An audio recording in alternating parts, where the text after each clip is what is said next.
Terima kasih Tuhan akan anugerah kemurahan pimpinan dan belas kasihan-Mu. Terima kasih Tuhan kalau pada waktu kami menyembah Engkau memberitahukan kepada hamba-Mu.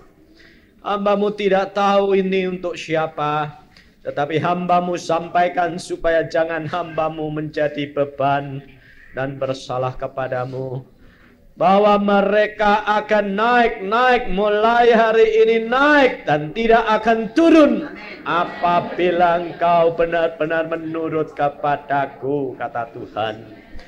Oh Yesus, terima kasih akan janji-Mu yang indah Tuhan. Hamba-Mu mengucap syukur kepadamu karena Engkau Allahku yang ajaib dan memperhatikan anak-anak-Mu Tuhan.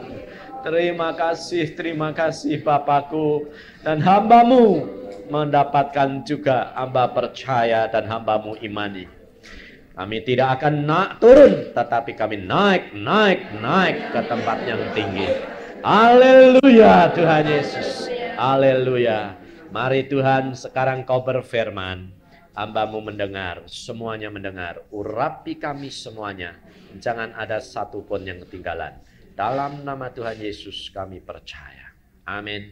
Saudara-saudara yang kasih dalam Tuhan, kalau kita tadi sudah mendengar beberapa kesaksian di Tuhan, kalau kita boleh menikmati apa yang Tuhan janjikan kepada kita.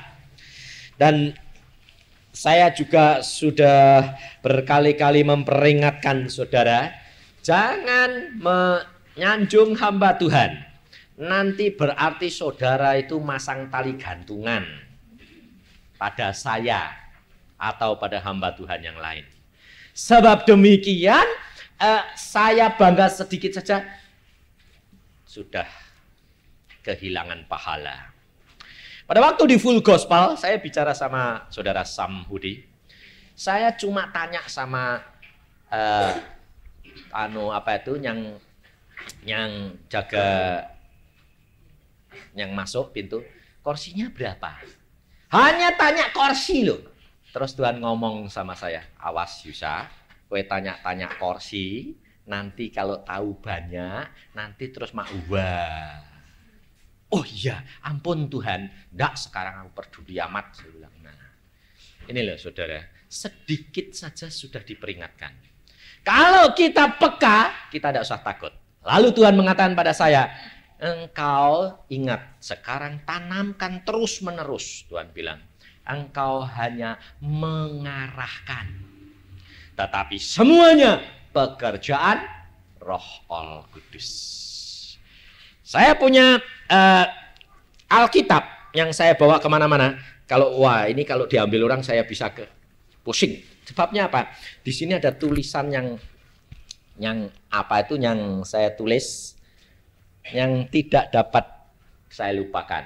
Karena ini pesan langsung Tuhan pada waktu saya di dalam pengasingan. Pesan diingatkan, suruh menulis, bahkan suruh menggambar. Dan Tuhan mengatakan, jangan lupa, kemanapun ingat itu. Bahwa engkau, dari saya ini Tuhan mengatakan, hanya tulang-tulang kering. Yang hanya tulang-tulang kering, dan saya itu dilihatin loh. Pada waktu Tuhan memberikan ini tuh saya lihat.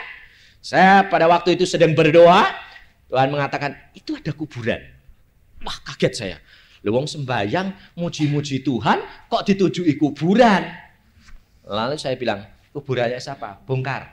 Saya bongkar. Yusa mati. Saya sudah dikubur. Lalu masih utuh, tapi utuh, masih bagus tubuh saya. Saya lihat, Yusa mati. Tutup lagi, tutup ya tak tutupi. Ya wong suruh tutupi, tak tutupi sama tanah luwes. Tak tulis Yusa mati. Besoknya tuh saya sembahyang lagi, Tuhan mengatakan, kamu bongkar kuburan itu. Loh, orang sudah mati kok Tuhan, busuk. Enggak, bongkar lagi. Tinggal tulang. Loh saya bilang, daging saya kemana? Cuma sehari masuk tadi. Habis tinggal tulang kering. Tulang tuh kering. Lalu saya bilang, ya sudah buang saja. Jangan.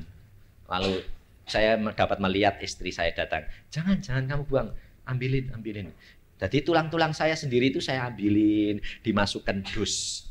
Lalu istri saya bilang, Pak pulang, biar kering, saya mau. Jadi yang tulang yang kering itu yang dapat siapa? Istri saya. Dan Tuhan mengatakan, ingat, kamu tinggal tulang kering. Alkitab berkata bahwa untuk mengikut Yesus kita harus lebih lama lebih kurang, dan Yesus lebih lama lebih ditinggikan. Dan Paulus mengatakan, aku mati, tapi sekarang hidupku bukan aku lagi, tetapi Kristus yang hidup. Jadi istri saya dapat apa? Tulang-tulangnya. Artinya bahwa istri saya mendapati bahwa saya bukan milik dia lagi, tapi milik Yesus. Ini loh saudara. Dan Tuhan mengatakan, ingat, engkau tinggal tulang kering, dan hanya aku berikan rohku. Di sanalah baru tulang itu mempunyai daging dan otot, dan dapat berjalan barang kemana aku kehendaki. Ini loh saudara. Jadi saya tidak khawatir. Karena apa? Karena Yesus sudah berjanji, aku yang garansi engkau, karena kamu cuma tulang-tulang kering. Jadi tugas Yusa hanya apa? Mengarahkan. Saudara-saudara yang punya channel, saudara sudah punya apa? TV sudah punya, ya. Bagus, ada yang berwarna, ada yang tidak berwarna. Lah, yang tidak berwarna itu karena apa? Lah, belum mampu beli yang berwarna kok, ya toh? Tapi semua anak Tuhan sudah punya TV. Antenanya sudah punya, tapi arahnya kerap kali belum tepat kepada pemancar. Sehingga disetel-setel kelihatannya apa?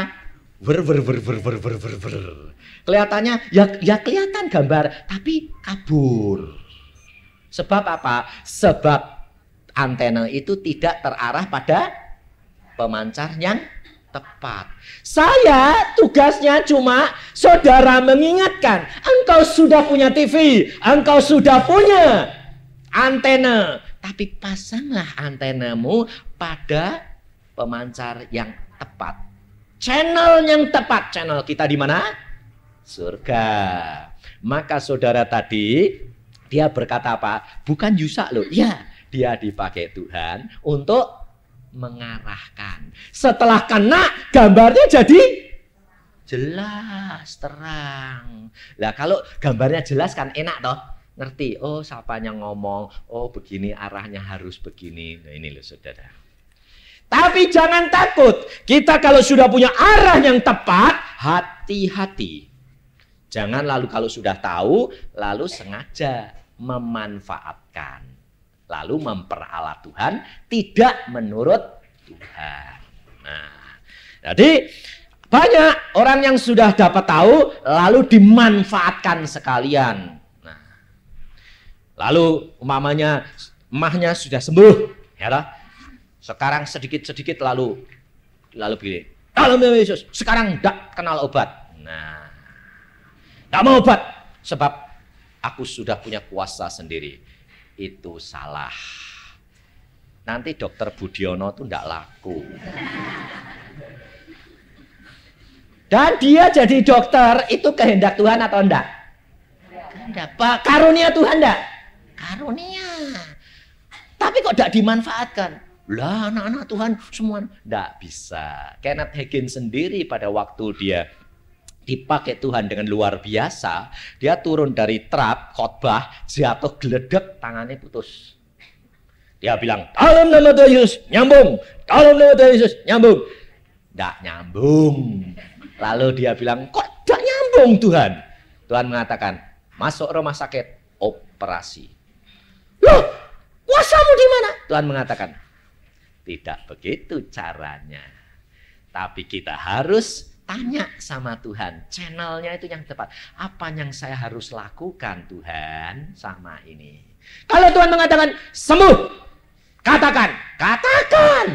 Itu rema. Tapi kalau Tuhan bilang operasi, masukin operasi. Loh, jadi hikmat daripada Tuhan itu lebih penting. Kita belajar malam hari ini. Sebabnya mau cepat-cepat. Sebab saya kalau sudah 10 hari ini sudah tak hitung-hitung. Sam, sudah 10 hari loh Sam. Wis tinggal 9 dino. Kepengen mulai. Jadi kepengennya cepat malam. Ketemu nah ya toh, lebar. Jadi kadang-kadang itu keterucut. Kita belajar pada pagi hari ini bagaimana orang yang diurapi dan bagaimana orang itu bisa jatuh. Jadi harus waspada dan berjaga-jaga. Kita belajar di dalam kitab Hakim-Hakim. Kita lihat belajar dari Samson, tapi dari arah yang lain. Nah, gitu ya. Jadi Alkitab ini luar biasa. Samson ini dikhotbahkan hamba Tuhan ribuan, tapi tidak ada satu khotbah yang sama. Aneh tak? Itu ajaibnya Tuhan. Seperti hidung kita. Hidung kita ini coba macamnya seluruh dunia ada yang sama enggak hidungnya? Hah? Enggak ada. Enggak ada yang sama. Nah, hidung cuma segini dah. Cuma hidung kita itu cuma segini. Tapi enggak ada yang sama. Biarpun mancungnya sama, tapi ada yang jengat ke atas, ada yang ke bawah. Itu macam-macam sampai saya kalau ketemu orang saya perhatikan, apa ada toh? Sing pesek ya pesek tapi enggak sama. Satu bangsa pesek semua tapi enggak sama. Ini loh, luar biasa Tuhan itu. Demikian juga firman Tuhan, tidak ada yang sama. Maka dari itu kita belajar di dalam Hakim-Hakim pasal yang ke-14 lebih dahulu.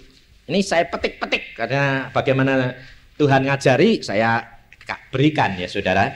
Dan saya minta dan saya peringatkan, kalau saudara datang ke tempat kebaktian, apabila saudara tidak berdoa, saudara tidak akan mendapatkan berkat apa-apa dari firman Tuhan.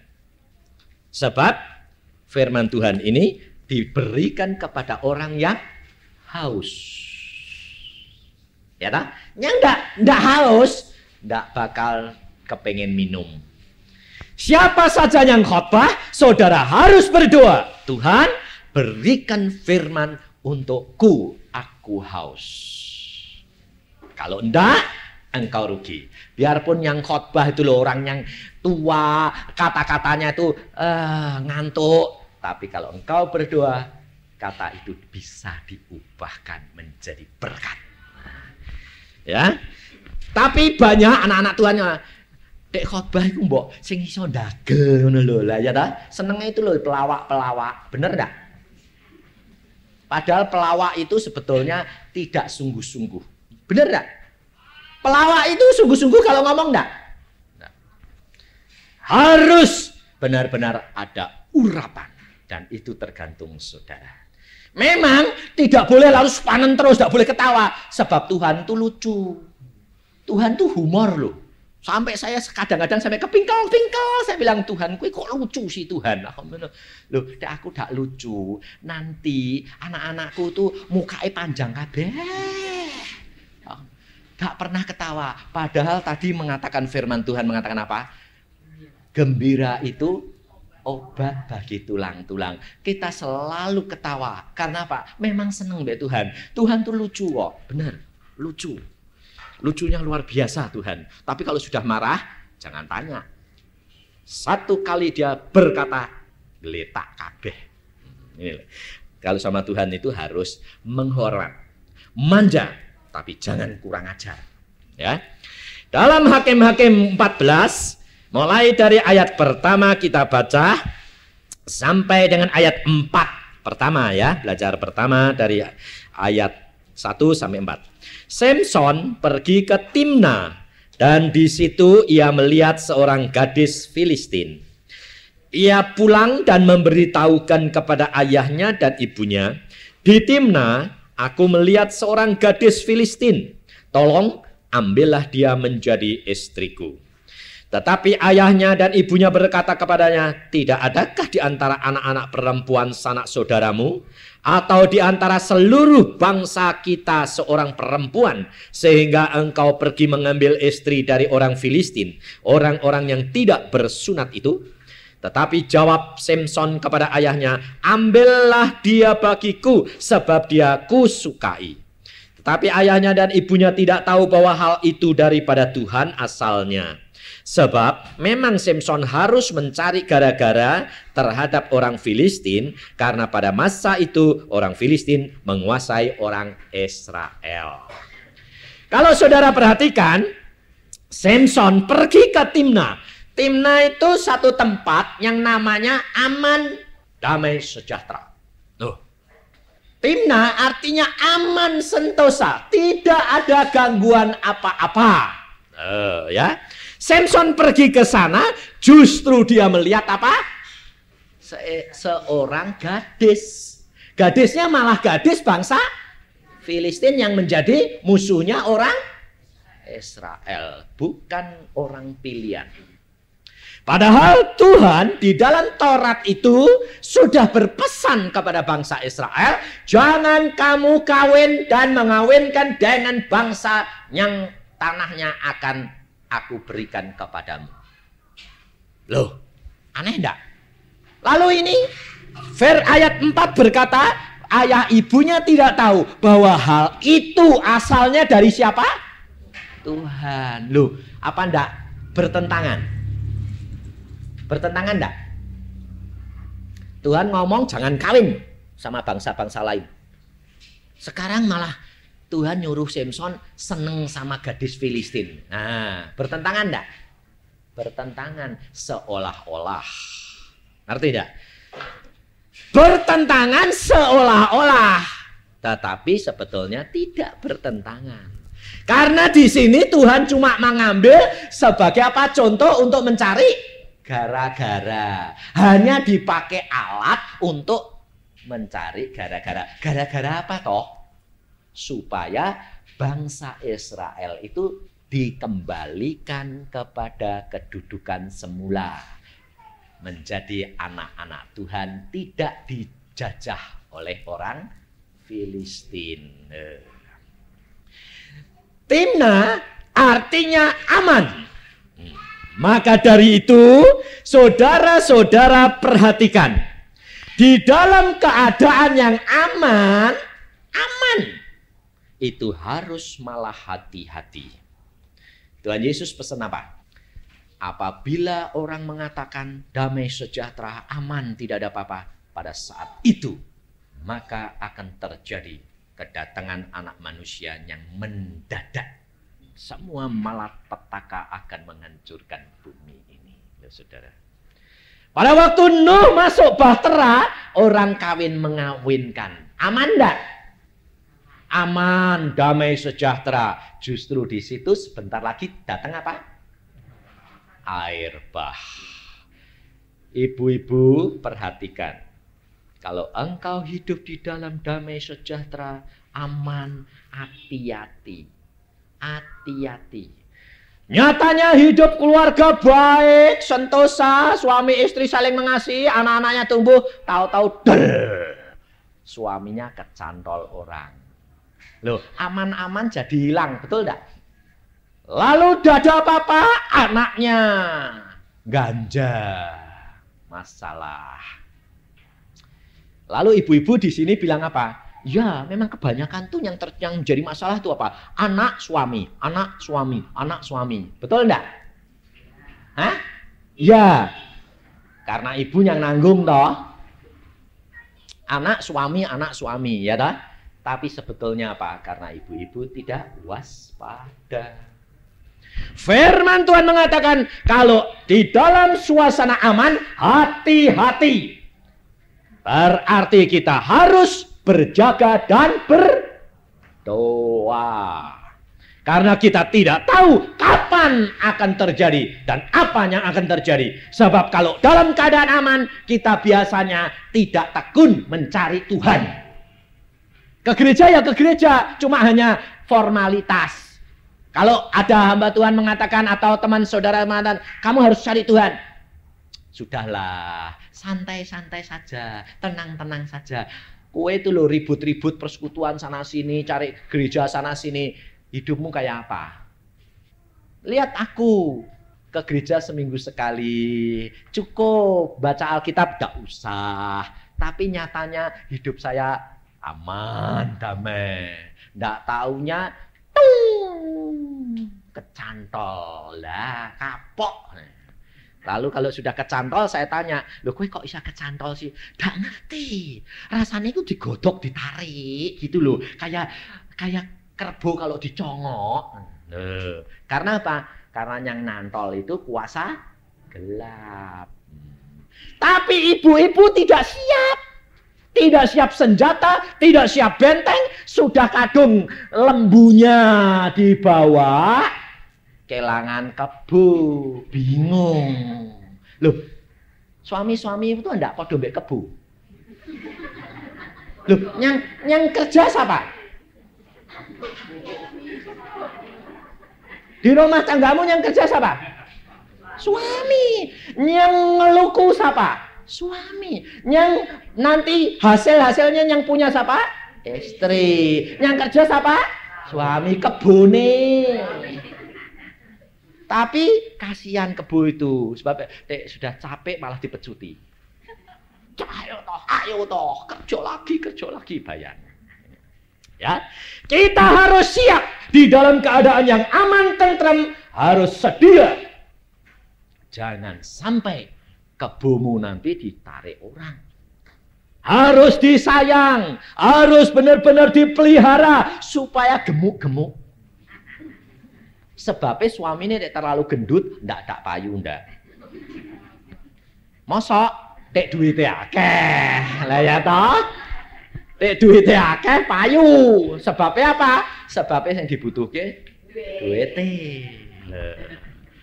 Samson kok laku kenapa? Sebab Samson kuat loh. Dia kuat, dia punya kuasa. Lah duit itu ndak kuasa. Kuasa. Maka dari itu belajar dari firman Tuhan. Maka sejak ini engkau tidak akan jatuh lagi.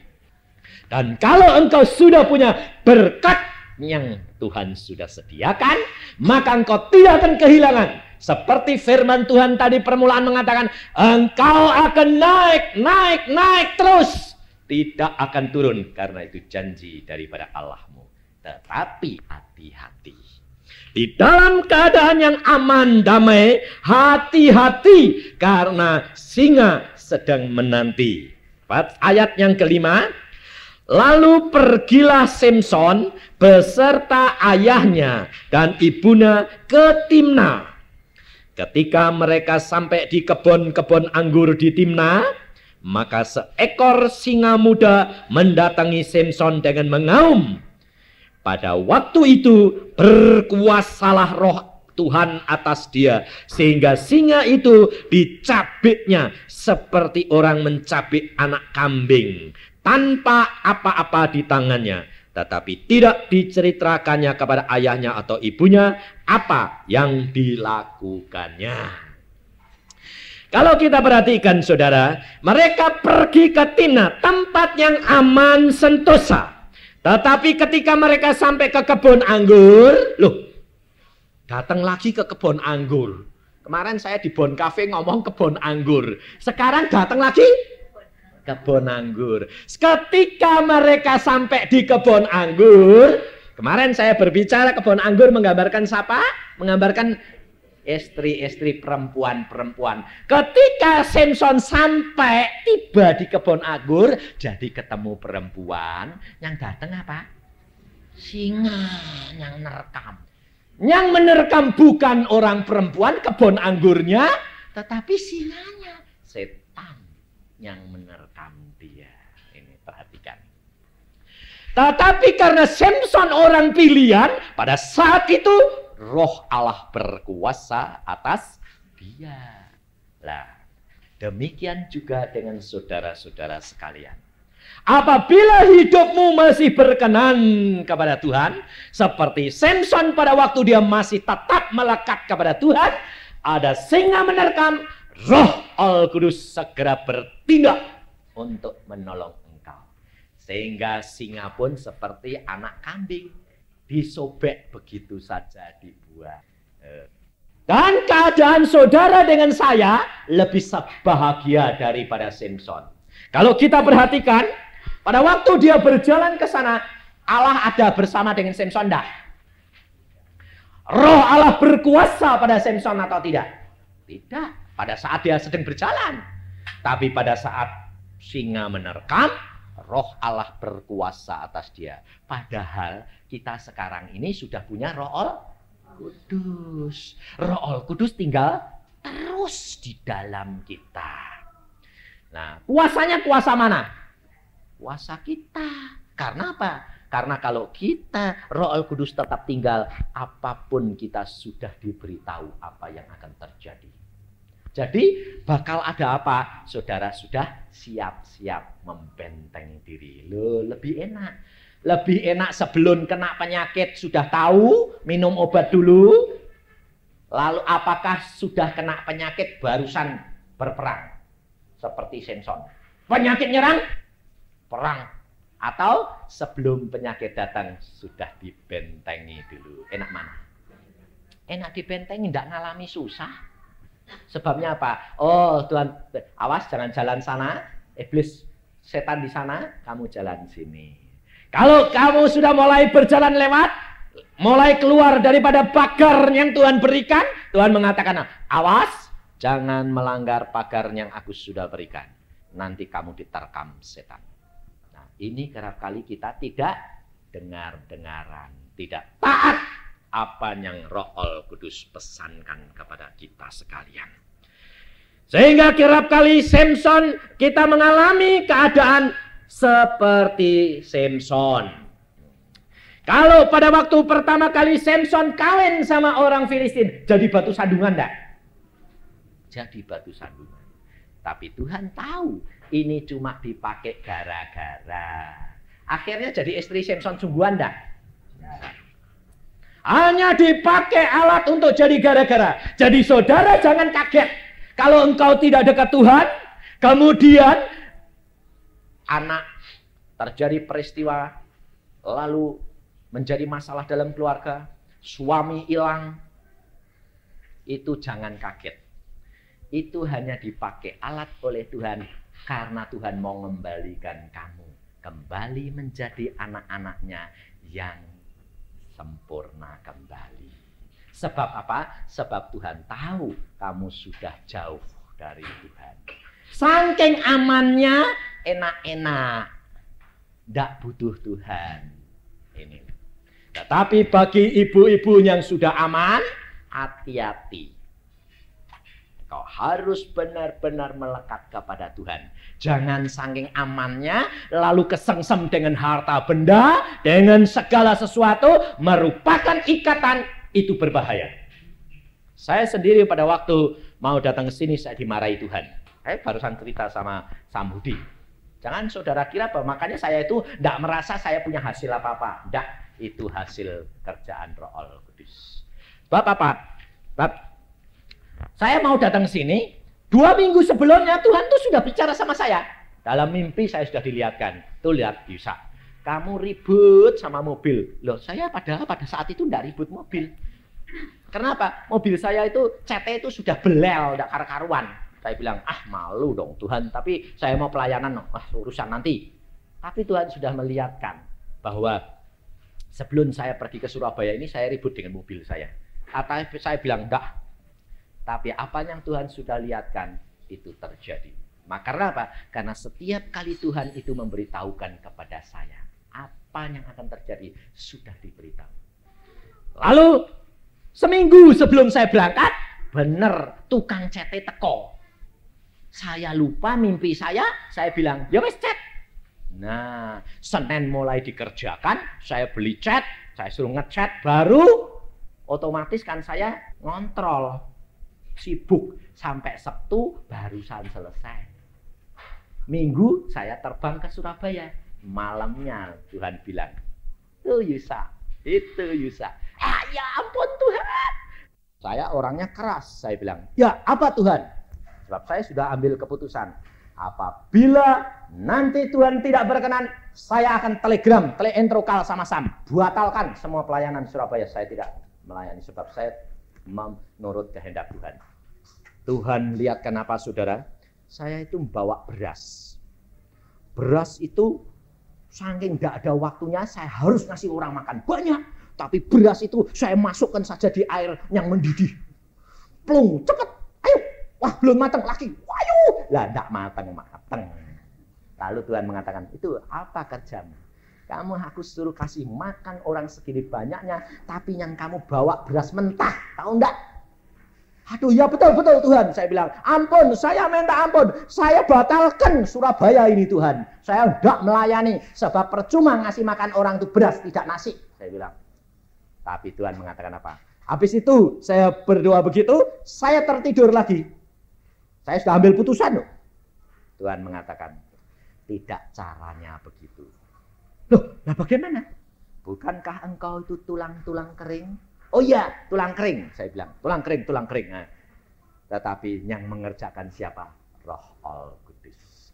Aku nanti akan memberikan segala sesuatu melalui engkau. Engkau hanya saluran. Dan semua berkat itu anugerah Allah. Dan saya ditunjukin lagi. Pada waktu kecil, saya itu main kelereng. Suka main kelereng. Tapi yang main orang banyak, hasilnya sudah diambilin orang banyak. Tetapi saya di situ masih ada 1 biji. Dan di dalam permainan itu yang megang 1 biji itu kan pegang peranan. Karena siapa yang sudah mendapatkan 1, maka yang semuanya harus dikalahkan. Kalau semuanya dapat dimatikan, kelerengnya itu dikenakan, maka hasil mereka kembali kepada saya. Dan saya dilihatkan, saya lihat, tinggal saya ini cuma punya 1. Tapi mereka sudah punya banyak. Harus saya menangkan. Padahal tidak orang 1, banyak. Tapi saya mengatakan, Tuhan, aku hanya punya sedikit. Hanya sedikit, 1 saja. Tetapi bagimu tidak ada barang yang mustahil. Lalu saya arah semua yang milik orang lain semua tuh. Kena semua. Serahin dong sama saya semuanya. Lalu Tuhan mengatakan, ini aku kerjakan untuk kamu. Makanya lalu saya jadi datang ke Surabaya. Saya tidak takut. Karena apa? Pasti Tuhan akan mengatur kemenangan demi kemenangan akan diperoleh untuk kemuliaan Tuhan. Kalau kita saudara hidup dengan Tuhan, tidak usah takut. Karena apa? Karena segala perkara Dia yang ngatur. Asal kita hidup berkenan. Kalau ditegur, segera bertobat. Akui, lalu duduk diam di bawah kaki Tuhan. Kita kerap kali kalau ditegur, malah apa? Malah jadi jengkel, ngambek malah. Lah, anakmu kalau kamu tegur malah ngambek, malah dapat apa toh? Malah gebuk lagi. Saya dulu waktu anak saya perempuan itu ngambek, saya suruh makan, tak mau. Tidak makan tak selentik loh gue. Tidak nurut papa. Malah tidak mau makan. Tak masuk ke kamar, bleng, tak kunci ceklek saudino ora tak mangan malah. Nangis ben. Saya itu dulu kalau ngajar anak keras luar biasa. Tidak minta hikmat Tuhan. Sekarang, wah semua itu saya bilang Tuhan kasih hikmat. Anak saya itu yang saya ajar perempuan begitu, tidak bisa lupa sampai umur 18. Papa dulu kerasnya kayak gitu. Tidak nurut, masuk kamar, ceklek. Sehari suntuh, tidak dikasih makan, tidak dikasih papa. Sayang. Ini dunia, tetapi bukan Tuhan. Tapi Tuhan harus mengajar dengan kasih. Kasih bukan belas kasihan. Kasih tetapi menurut Tuhan, itu kasih. Maka kita harus hidup di dalam Dia.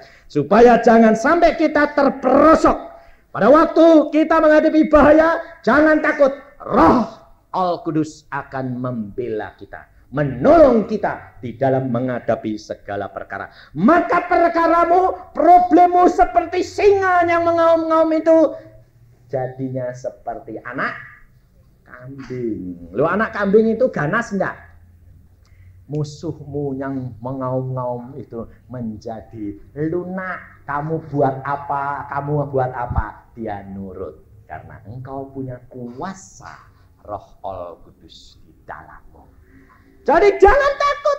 Kalau ada masalah problema di luar, engkau katakan, Tuhan, aku sekarang sudah sadar, aku sekarang sudah tahu caranya bagaimana menaklukkan segala kuasa gelap itu hanya dengan kuasa Roh Kudus. Tetapi firman Tuhan mengingatkan kepada kita di dalam surat Rasul Petrus, 1 Petrus pasal yang ke-5 ayat yang ke-7 dan 8. Supaya kita tahu bagaimana kita ini harus bertindak. 1 Petrus pasal 5 ayat 7 dan 8. Serahkanlah segala kekhawatiranmu kepadanya, Tuhan. Sebab Tuhan yang memelihara kamu. Sadarlah dan berjaga-jagalah, lawanmu si iblis berjalan keliling sama seperti singa yang mengaum-ngaum dan mencari orang yang dapat ditelannya. Jadi kalau orang Kristen itu kena pencobaan, ditelan setan, ditelan sama singa, salah siapa? Salah singanya? Hah? Salah sendiri karena kamu keluar dari jalan Tuhan. Setan tidak akan dapat masuk ke jalan Tuhan sebab Tuhan suci, dia tidak berani. Tetapi saudara yang hidup di dalam kesucian dan kekudusan, saudara keluar dan saudara diterkam oleh singa. Maka firman Tuhan di dalam ini dikatakan, lawanlah dia dengan apa? Iman yang teguh. Iman yang teguh. Sebab kamu tahu bahwa semua saudaramu di seluruh dunia menanggung penderitaan yang sama. Jadi jangan cuma saudara itu selalu apa? Iya, orang lain tuh seneng. Saya ini loh susah. Asal ketemu orang ditanyai, bagaimana kabarnya? Susah. Kenapa susah? Kamu sudah punya segala-galanya. Iya susah. Suamiku hilang, anakku ganja. Susah loh. Semua manusia punya kesusahan yang sama. Jangan engkau kira bahwa Yusa tidak punya kesusahan. Punya. Yaitu apabila tidak menurut Tuhan. Kalau keluar sedikit saja dari garis, Tuhan bilang, awas. Oh iya. Saya bertelut lagi. Ampun ya Tuhan. Ampun Tuhan. Perkara apapun Tuhan itu sebetulnya sudah berbicara kepada kita. Tetapi kita yang tidak peka. Karena apa? Kerap kali channel kita tidak menuju kepada penyiar Roh Kudus. Dia itu penyiar kerajaan surga. Dia memberitahukan setiap kejadian dan setiap masalah yang akan kita hadapi. Tetapi kalau kita peka, kita akan dapat melawan dan membentengnya. Mengapa Samson dia jatuh? Sekarang kita lihat di dalam Hakim-Hakim 16 ayat yang keempat. Sesudah itu Samson jatuh cinta. Kalau yang ayat 14 tadi, Samson apa? Hah? Ayat 3 akhir, ambil dia bagiku sebab dia ku sukai.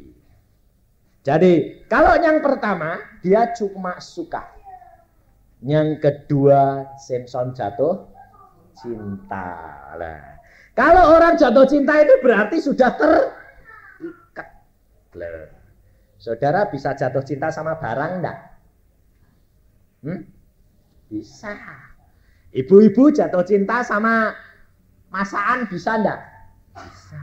Sama makanan bisa enggak? Bisa. Sama mobil bisa enggak? Bisa. Ini loh. Kalau engkau sudah mulai jatuh cinta, itu hati-hati.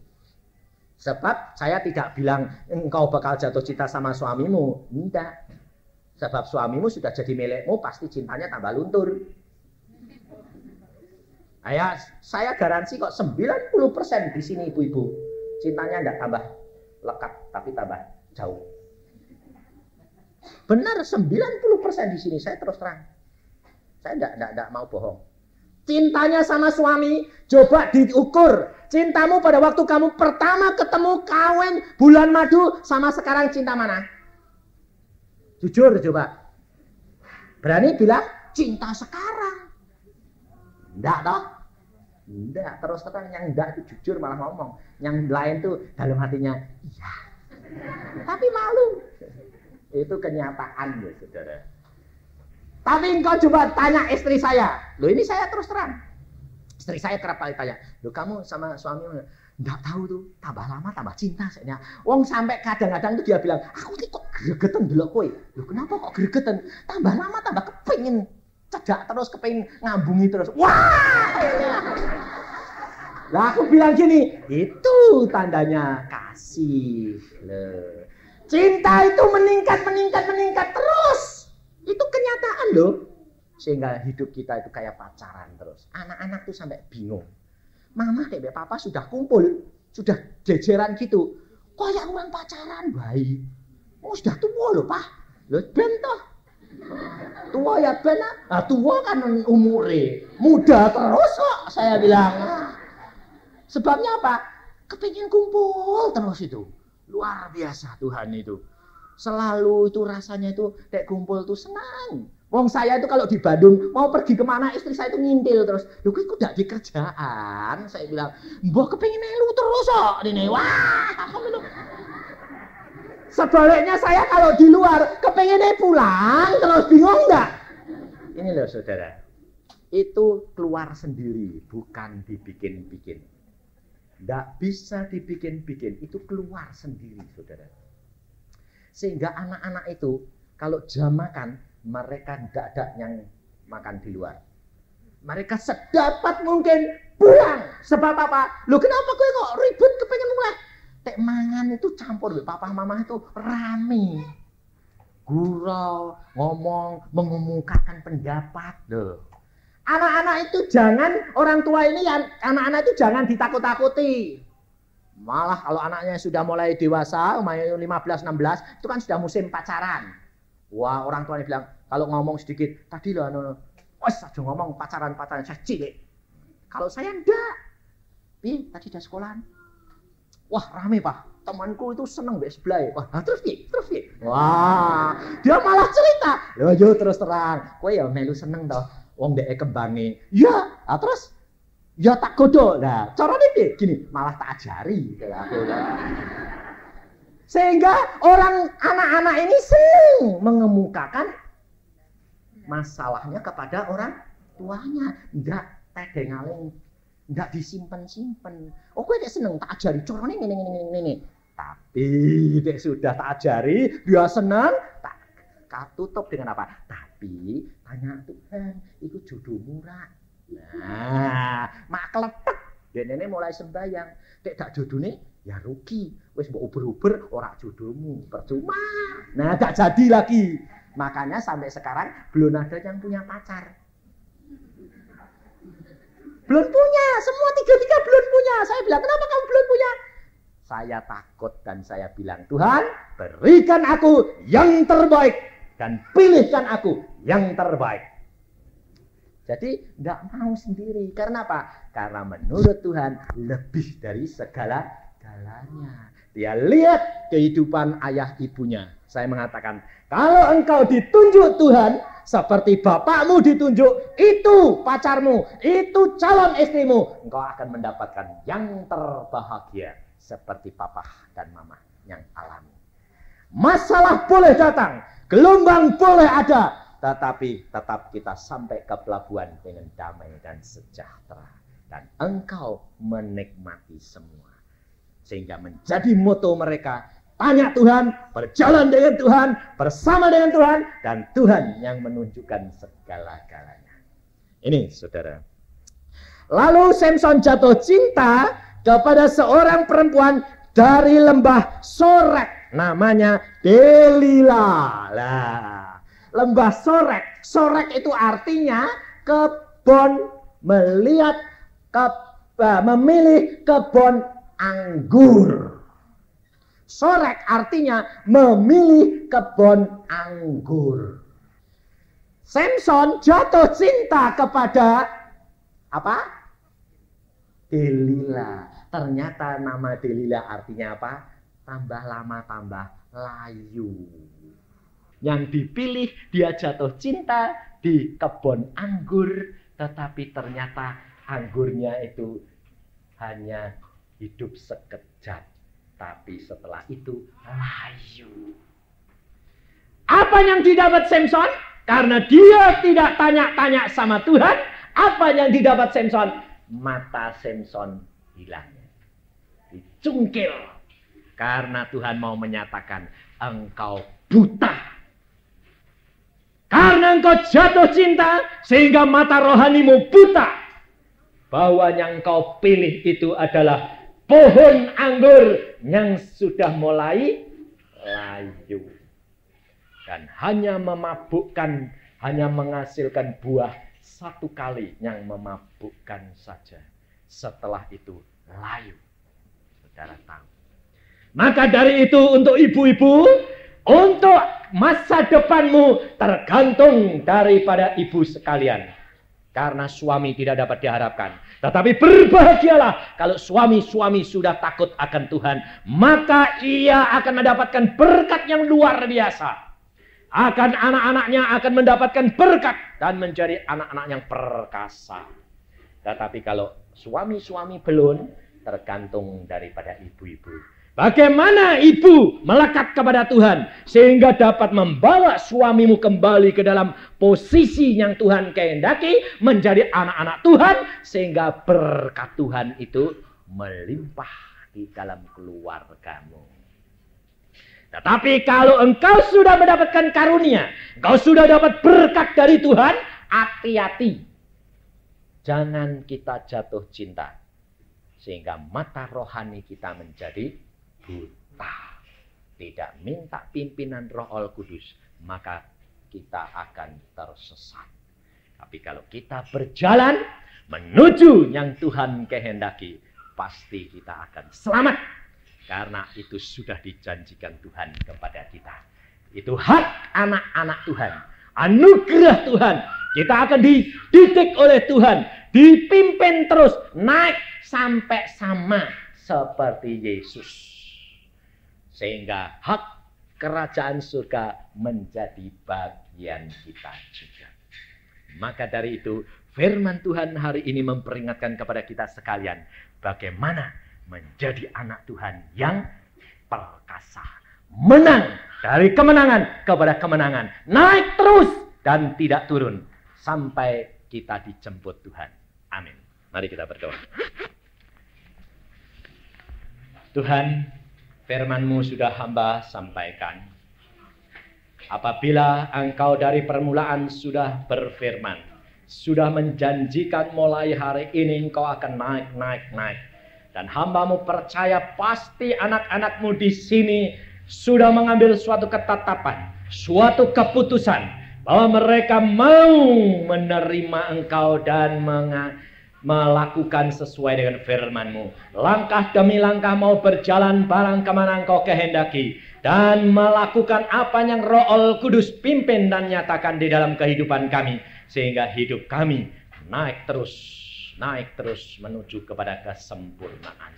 Terima kasih Bapa. Hamba serahkan anak-anak-Mu kembali dalam tangan-Mu. Roh Kudus, Engkau berbicara terus. Engkau ajar anak-anak-Mu terus. Supaya mereka peka. Mereka tahu. Dan mereka waspada. Mereka berjaga-jaga untuk apa yang akan terjadi. Karena kami tidak tahu. Tapi Roh Kudus kami sudah tahu. Apapun yang terbaik bagi kami. Itu sudah diberikan kepada kami. Terima kasih Tuhan.